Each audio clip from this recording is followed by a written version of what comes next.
Hello प्यारे बच्चों, welcome back to organize knowledge channel. और आज की जो वीडियो है उसमें डिस्कस करेंगे असेसमेंट वर्कशीट है आपकी 4 क्लास 9th विषय विज्ञान है। और ये वर्कशीट आपकी 2 सितंबर 2021 के लिए शेड्यूल की गई है। सो आज की जो वर्कशीट है बच्चों उसमें आपका 20 मार्क्स का टेस्ट है, ठीक है, जिसको हम डिस्कस करेंगे। सो वर्कशीट शुरू करने से पहले बेटा प्लीज़ चैनल को सब्सक्राइब कर दीजिए, बेल आइकन को प्रेस कर लो ताकि आपको आने वाली वीडियोज़ की नोटिफिकेशन वो समय से मिल जाए। हम पढ़ेंगे विलयन क्या है। विलयन दो या दो से अधिक पदार्थों के समांगी मिश्रण को कहते हैं। यह पदार्थ ठोस, द्रव या गैस हो सकते हैं। विलयन ठोस अवस्था में भी पाए जाते हैं और इन्हें क्या कहते हैं, मिश्र धातु कहते हैं। ठीक है, किसी विलयन की घुलनशीलता तापमान के साथ वृद्धि करती है, यानी तापमान के साथ बढ़ती है।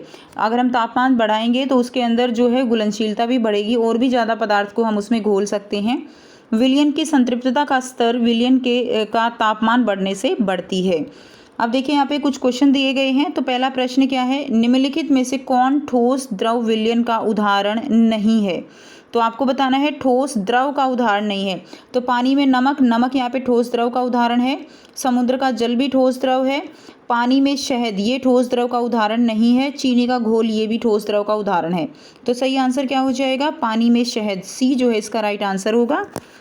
नेक्स्ट देखिए, सेकंड है निम्न में से कौन ठोस विलयन का उदाहरण है। तो ठोस का लिखना है आपको। ए दिया गया है कॉपर, बी सोना, सी स्टील, डी एल्यूमिनियम। तो ठोस का जो उदाहरण रहेगा वो कौन सा रहेगा, सी जो है इसका राइट आंसर हो जाएगा, स्टील। क्योंकि स्टील के अंदर ये क्या है, ये एक मिश्र धातु है और मिश्र धातु में दो या दो से ज़्यादा धातुएं या अधातुएं वो आपस में मिलाकर बनाई जाती हैं, इसलिए स्टील जो है इसका सही आंसर हो जाएगा। नेक्स्ट देखिए, प्रश्न 3 है, दिए गए ग्राफ का विश्लेषण कर छात्र ने एक निष्कर्ष निकाला। ठीक है, अब उस निष्कर्ष में क्या बताया गया।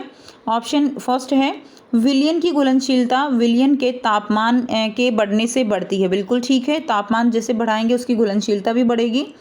विलयन की घुलनशीलता विलयन के तापमान के बढ़ने या घटने से प्रभावित नहीं होती, गलत है। विलयन की संतृप्तता का स्तर विलयन का तापमान बढ़ने से बढ़ता है, बिल्कुल ठीक है, कि जितना ज़्यादा तापमान होगा उतना ही ज़्यादा हम उसमें और भी चीज़ को घोल के उसकी संतृप्तता जो है उसका स्तर बढ़ा सकते हैं। डी फोर्थ है, विलयन में सोडियम क्लोराइड की मात्रा 90 डिग्री सेल्सियस पर सबसे अधिक है, ऐसा कुछ नहीं है। ठीक है, तो इसका आंसर हमारा फर्स्ट एंड थर्ड हो जाएगा। तो अब आपको जो ऑप्शन दिए गए हैं केवल first and third, first third and fourth and केवल फोर्थ, तो इसमें क्या आंसर हो जाएगा आपका, बी जो है यहाँ पे आपका राइट आंसर हो जाएगा। क्लियर है, B is the right answer. Next देखिए, नेक्स्ट दिया गया है, नेक्स्ट है क्वेश्चन नंबर 4, निम्न में से कौन कोलाइडल विलयन नहीं है। तो जो कोलाइडल विलयन नहीं है वो बताना है। रक्त कोलाइडल है, दूध कोलाइडल है, जेली कोलाइडल है, वात युक्त पेय ये कोलाइडल नहीं है, ये एक विलयन है। ठीक है, वास्तविक विलयन है, तो डी जो है इसका सही आंसर हो जाएगा। नेक्स्ट करेंगे, क्वेश्चन नंबर 5 है, निम्न में से कौन सा स्थायी मिश्रण है। कौन सा मिश्रण आपको बताना है जो कि स्थायी होगा। तो इसमें क्या होगा, पानी में रेत ये नहीं है स्थायी, पानी में मिट्टी ये भी नीचे बैठ जाएगी, इसीलिए ये स्थायी नहीं है, अस्थायी है। पानी में दूध ये जो है कैसा है, स्थायी विलयन है, यानी पानी में दूध अगर आप डालते हो तो दूध नीचे नहीं बैठेगा, यानी ये स्थायी है। सो ये आपके 5 MCQ हो गए। अब आपको देखिए यहाँ पर सेकेंड, थर्ड, फोर्थ, फिफ्थ ये जो है आपको क्वेश्चन दिए गए हैं और 6th, ठीक है, जिनको 1 बाय 1 हम करेंगे। सेकंड क्वेश्चन है, कोलाइडल विलयन के दो अवयवों के नाम बताइए, बादल में इन दोनों अवयवों के नाम लिखिए। तो कोलाइडल विलयन के दो अवयव कौन से होंगे, देखिए, परिक्षेपण माध्यम और परिक्षेपण प्रावस्था। ठीक है, माध्यम जिसके अंदर घोलेंगे और प्रावस्था जिसको घोलेंगे। बादल में जल जो है वो क्या है, परिक्षेपण प्रावस्था है, और वायु जो है वो क्या है, परिक्षेपण माध्यम हो जाएगा। नेक्स्ट करेंगे, प्रश्न 3 है, धातुओं के कोई दो भौतिक गुणों का संक्षेप में वर्णन कीजिए। तो धातुएं जो है वो क्या होती हैं, तन्य होती हैं। आप इसमें वो डिटेल लिख सकते हो कि उसको तारों में खींचा जा सकता है। धातुएं विद्युत की सुचालक होती हैं। तो ये क्या हो गए, इसके दो भौतिक गुण हो गए। नेक्स्ट देखिए, क्वेश्चन नंबर 4 है, निम्न पदार्थों को मिश्रण और यौगिक में वर्गीकृत कीजिए। तो इसमें देखिए स्टील, शीतल पेय, कार्बन डाइऑक्साइड, हवा, बेकिंग सोडा दिया गया है।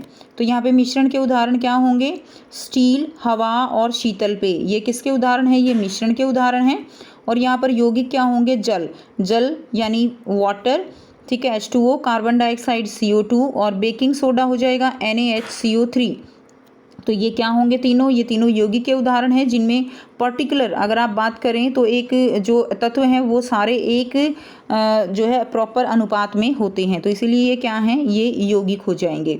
नेक्स्ट हम बात करेंगे प्रश्न 5 की। तो प्रश्न 5 में क्या है, देखिए, निम्नलिखित मिश्रण में टॉर्च का प्रकाश गुजारने पर किस में प्रकाश का पथ प्रदर्शित होगा और क्यों।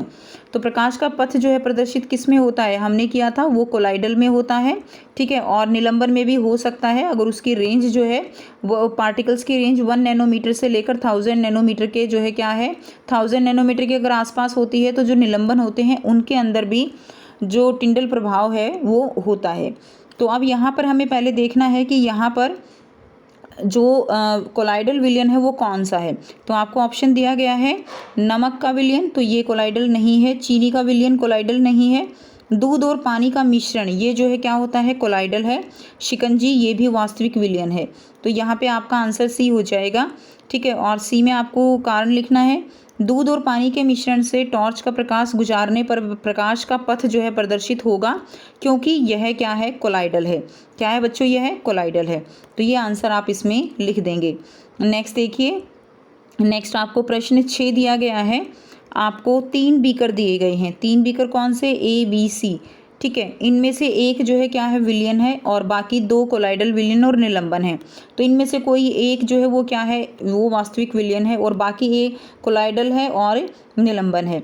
विस्तार से समझाइए, टिंडल प्रभाव का प्रयोग करके आप किस प्रकार तीनों को पहचानेंगे। तो इनको पहचानने का तरीका क्या है, वही है टिंडल प्रभाव से पहचानना है तो टॉर्च का प्रकाश डाल के देखेंगे।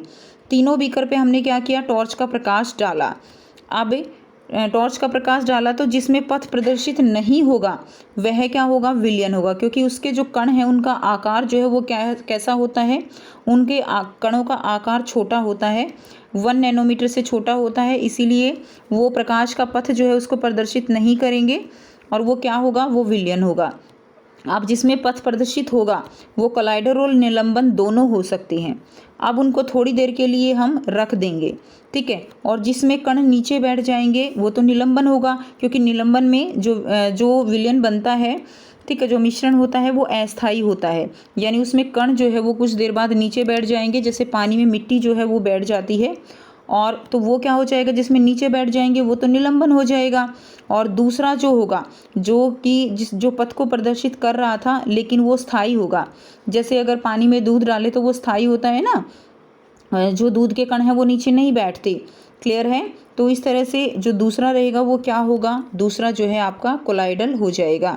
तो इस तरह से हम तीनों को ए, बी और सी को पहचान सकते हैं कि कौन सा यहाँ पर विलयन होगा, कौन सा यहाँ पर जो है कोलाइडल होगा और कौन सा यहाँ पर निलंबन रहेगा। तो ये थी आपकी आज की असेसमेंट वर्कशीट। आई होप सभी को क्लियर है। कोई भी डाउट है पूछ सकते हो। अगर आपको वीडियो अच्छी लगी तो लाइक कर दीजिए, शेयर कर दीजिए और चैनल को सब्सक्राइब कर लीजिए। So thanks for watching. मिलते हैं नेक्स्ट वीडियो में नेक्स्ट वर्कशीट के साथ। Take care.